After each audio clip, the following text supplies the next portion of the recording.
नमस्कार दोस्तों, कक्षा 9 सामाजिक विज्ञान का पेपर हम आपके लिए लेके आ चुके हैं। पूर्णांक इसका 80 रहने वाला है। समय 2 घंटे 45 मिनट का होगा। सामाजिक विज्ञान का पेपर है, एज इट इज़ इसमें से आपको क्वेश्चन देखने को मिलेंगे। एक एक क्वेश्चन को मैं आपको सॉल्व करवाता हूं। इससे पहले आपने यदि चैनल को सब्सक्राइब नहीं किया तो चैनल को सब्सक्राइब करके बेल आइकन जरूर दबा दें। और हम लगातार अपनी वीडियो में आपसे कह रहे हैं कि हमारा जो दूसरा चैनल है केमिस्ट्री बाय मोहित सर, उसको भी आप ज़रूर ज्वाइन कर लें, जो कि आपको वीडियो में ही मिल जाएगा। हमारे चैनल पे जैसे ही जाओगे तो हमारे दूसरे चैनल के नाम से मिलेगा। वहाँ से आपको 1 तारीख से साइंस की क्लास अवेलेबल होना चालू हो जाएंगे। 1 जून से आप उस चैनल को ज़रूर सब्सक्राइब कर लें। फिर उसके बाद आपको मैथ की क्लास भी मिलेंगी और टोटल 6 सब्जेक्ट आपके हैं। 6 सब्जेक्टों की तैयारी फ्री ऑफ कॉस्ट हमारे द्वारा करवाई जाएगी। तो दोस्तों, मैं यहाँ से पेपर को आपको चालू करता हूँ। पहला क्वेश्चन आपका दे रखा है, कर्क रेखा किस राज्य से होकर नहीं गुजरती है? तो उड़ीसा से नहीं गुजरती, क्योंकि त्रिपुरा, छत्तीसगढ़, राजस्थान सबसे निकलती है। अगला क्वेश्चन है, 3 तरफ से घिरे भूभाग को क्या कहा जाता है? तो दोस्तों, 3 तरफ से घिरे भूभाग को प्रायद्वीप के नाम से जाना जाता है। अगला क्वेश्चन है, बुलर झील किस राज्य में स्थित है? तो ये जम्मू एंड कश्मीर में उपस्थित है। आपकी सी ऑप्शन सही हो जाएगा। अगला क्वेश्चन है आपका, भारत में मतदान हेतु न्यूनतम आयु कितनी होती है? तो 18 वर्ष की आयु होनी चाहिए जब न्यूनतम आप मतदान कर सकते हो।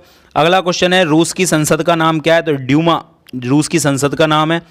भारत की संसद के 2 सदन कौन कौन से होते हैं? तो ये तो सब बच्चा जानता है, लोकसभा और राज्यसभा भारत की संसद के सदन होते हैं।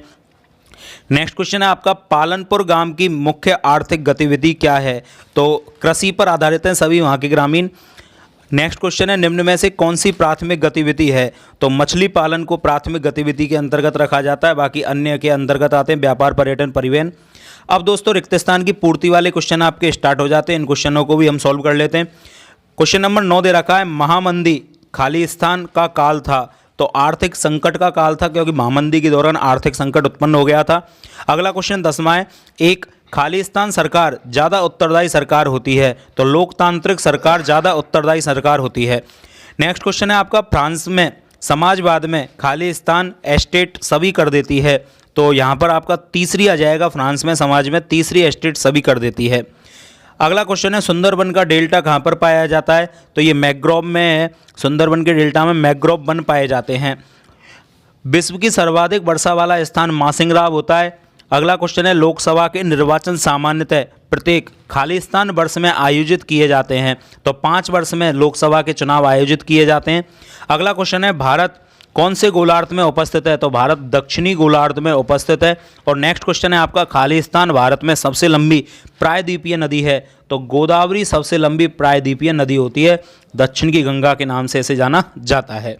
नेक्स्ट क्वेश्चन आपके सत्य असत्य वाले चालू हो जाते हैं। इन क्वेश्चनों को भी हम सॉल्व करते हैं। देखो दोस्तों, 17वां क्वेश्चन आपका दिया हुआ है, हिटलर का जन्म अमेरिका में हुआ था? तो ये ऑप्शन आपका गलत हो जाएगा, क्योंकि हिटलर का जन्म अमेरिका में नहीं हुआ था, जर्मनी का शासक था ये। अगला क्वेश्चन है, 18 अक्टूबर 1917 की क्रांति का संबंध रूस से है? तो ये सत्य हो जाएगा। नेक्स्ट क्वेश्चन है, किसी देश में कानून बनाने का अधिकार संसद को होता है? तो ये ऑप्शन भी आपका ट्रू यानी सत्य हो जाएगा। अगला क्वेश्चन है, डॉक्टर राजेंद्र प्रसाद प्रारूप समिति के अध्यक्ष थे? तो ये गलत हो जाएगा। नेक्स्ट क्वेश्चन है, मावट खरीफ की फसल के लिए महत्वपूर्ण होती है? तो दोस्तों, ये भी आपका गलत होने वाला है। नेक्स्ट क्वेश्चन है, द सोशल कॉन्ट्रैक्ट पुस्तक के लेखक मॉस्केट्यू है? ये भी आपका गलत हो जाएगा दोस्तों। नेक्स्ट है, दोआब का अर्थ नदी की प्रारंभिक अवस्था में है? ये आपका असत्य होगा, ये भी गलत दे रखा है। और लास्ट क्वेश्चन को देखते हैं, जो निजी संपत्तियों या पूंजीपातियों का समर्थन करते हैं वो समाजवादी कहलाते हैं? तो ये भी आपका गलत हो जाएगा। तो दोस्तों, स्टार्टिंग के 3 क्वेश्चन, स्टार्टिंग के केवल दूसरा 18वां और 19वां क्वेश्चन आपके सत्य हैं, बाकी सब यहाँ पर असत्य दे रखे हैं। नेक्स्ट क्वेश्चन हम देखते हैं, अति लघुत्रात्मक टाइप के आपके क्वेश्चन दे रखे हैं। इनको भी हम सॉल्व कर लेते हैं एक एक करके। 25वां क्वेश्चन आपका यहाँ पर दे रखा है, जलवायु क्या होती है? तो दोस्तों, जलवायु का मतलब होता है लंबे समय तक मौसम की जो अवधि होती है, मौसम की अवधि, इसको जलवायु के नाम से जाना जाता है। अगला क्वेश्चन है आपका यहाँ पर नेक्स्ट, जल विभाजक से आप क्या समझते हैं? तो जल विभाजक का मतलब क्या होता है? एक ऐसा ऊंचा क्षेत्र होता है जो जल को 2 तरफ वर्गीकृत कर देता है। जैसे इसका उदाहरण भी आपसे पूछ रहा है तो अरावली, तो परिभाषा में लिखोगे वह उच्च भाग जो जल को 2 भागों में विभाजित कर देता है, जल विभाजक कहलाता है। इसका एग्जाम्पल आपका अरावली हो जाएगा, अम्बाला हो जाएगा। नेक्स्ट क्वेश्चन आपका देखते हैं यहाँ पर, कौन सा देशांतर भारतीय मानक समय रेखा को दर्शाता है। तो ये तो सभी जानते हैं 82.5 डिग्री जो होता है ये भारतीय मानक समय रेखा को प्रदर्शित करता है। अगला क्वेश्चन है धर्मनिरपेक्षता से क्या अभिप्राय होता है। तो दोस्तों धर्मनिरपेक्षता मतलब धर्म में कोई पक्षपात नहीं करना, जैसे कि जाति धर्म के बीच में भेदभाव नहीं करने को ही धर्मनिरपेक्षता कहा जाता है। 29वां क्वेश्चन है लोकतंत्र के विरुद्ध एक तर्क दीजिए। तो दोस्तों लोकतंत्र के विरुद्ध एक तर्क यही हो जाएगा कि जो पूंजीपति लोग थे या बुद्धिजीवी लोग थे वो मतदान के प्रति बहुत ज़्यादा उदासीन होते हैं, ये लोकतंत्र के विरुद्ध तर्क हो सकता है आपका।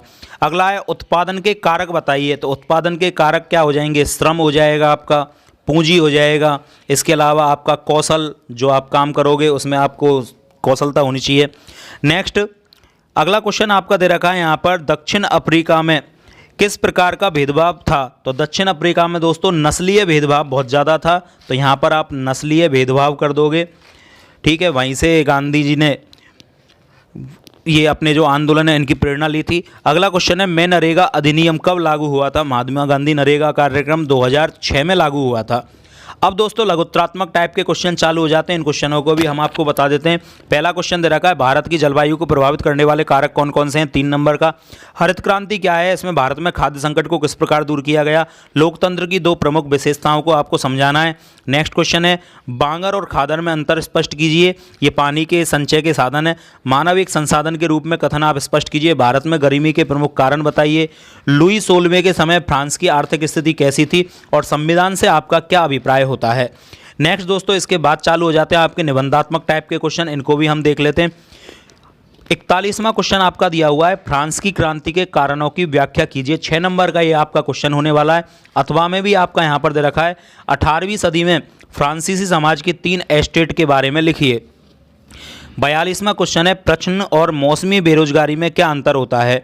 43वां क्वेश्चन यहाँ पर आपको दिया हुआ है निर्वाचन आयोग के कार्यों का उल्लेख आपको करना है। और दोस्तों जैसा कि आप जानते हो मानचित्र का क्वेश्चन तो सामाजिक ज्ञान का ऐसा कोई पेपर होता ही नहीं है जहाँ पर नहीं आता हो, तो मानचित्र का क्वेश्चन तो आपको देख के जरूर जाना ही है। मानचित्र में आपको प्रदर्शित करना है कि उत्तराखंड कहाँ पर स्थित है, दिल्ली कहाँ पर स्थित है, गुजरात कहाँ पर स्थित है, कर्क रेखा कहाँ पर से होकर गुजरती है, गोवा, पश्चिम बंगाल। तो कर्क रेखा जो 8 राज्यों से होकर गुजरती है वो आपको स्पष्ट करने कौन कौन से होकर गुजरती है, वो एक लाइन की ड्रॉ आपको बनानी है। तो दोस्तों इस तरह से ये आपका पेपर कंप्लीट हो जाता है। पीडीएफ फाइल यदि आपको इस पेपर की चाहिए तो आप हमारे Telegram channel education by Mohit sir को ज्वाइन कर लें, वहाँ से आपको सीधा ही इसकी पीडीएफ फाइल प्राप्त हो जाएगी। और ज़्यादा से ज़्यादा इस वीडियो को आप शेयर करने का प्रयास करें जिससे अधिक से अधिक बच्चों का लाभ हो सके। और चैनल को सब्सक्राइब करना बिल्कुल भी मत भूलें। दूसरे चैनल केमिस्ट्री बाय मोहित सर को भी आप ज़रूर ज्वाइन कर लें क्योंकि 1 तारीख से आपकी 10th क्लास की साइंस की क्लास स्टार्ट होने वाली है। ठीक है दोस्तों, मिलते हैं नए पेपर के साथ नई वीडियो में। जय हिंद।